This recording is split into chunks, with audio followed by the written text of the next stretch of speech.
নমস্কার বন্ধুরা, আধ্যাত্মিক অরব কথায় আপনাদেরকে স্বাগত জানাই। অন্য দিনের মতো আজকেও একটি নতুন তথ্য কথা সম্পর্কে জানতে চলেছি। চলুন শুরু করা যাক। পূর্বকৃত কর্ম অনুসারে কোনো বিশেষ দেহ প্রাপ্ত হয়ে আত্মা জন্মগ্রহণ করে, আর সে দেহের মাধ্যমে কিছু কাল জড় জগতের অবস্থা করার পর সেই দেহের বিনাশ হয় এবং তার কর্মের ফল অনুযায়ী সে আবার তার একটি নতুন দেহ ধারণ করে জন্মগ্রহণ করে। এইভাবেই আত্মা জড় বন্ধন থেকে মুক্ত না হওয়ার পর্যন্ত জন্ম মৃত্যু চক্রে আবর্তিত হতে থাকে।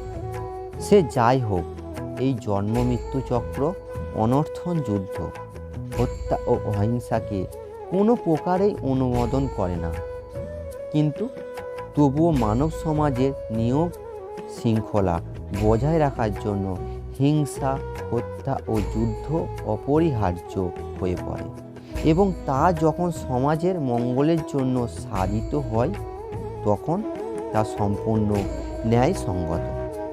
ভগবানের ইচ্ছার ফলে করুণাক্ষেত্রের যুদ্ধ আয়োজিত হয়েছিল বলে তা সম্পূর্ণ অবশ্যম্ভাবী ছিল।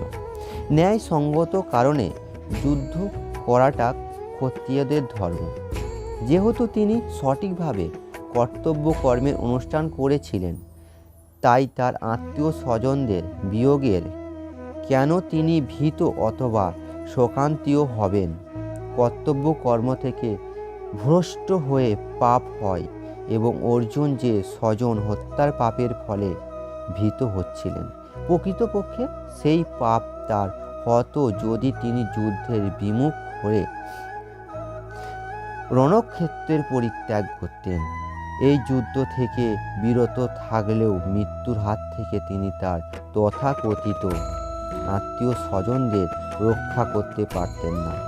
প্রকৃত বিধান অনুসারে একদিন না একদিন তাদের মৃত্যু অবধারিত, কিন্তু অর্জুন যদি তার কর্তব্য কর্ম থেকে বিচ্যুত হয়ে পথভ্রষ্ট হতে পারতেন, তার ফলে তার মান মর্যাদা ধূলিসাৎ হতো। রাধে রাধে।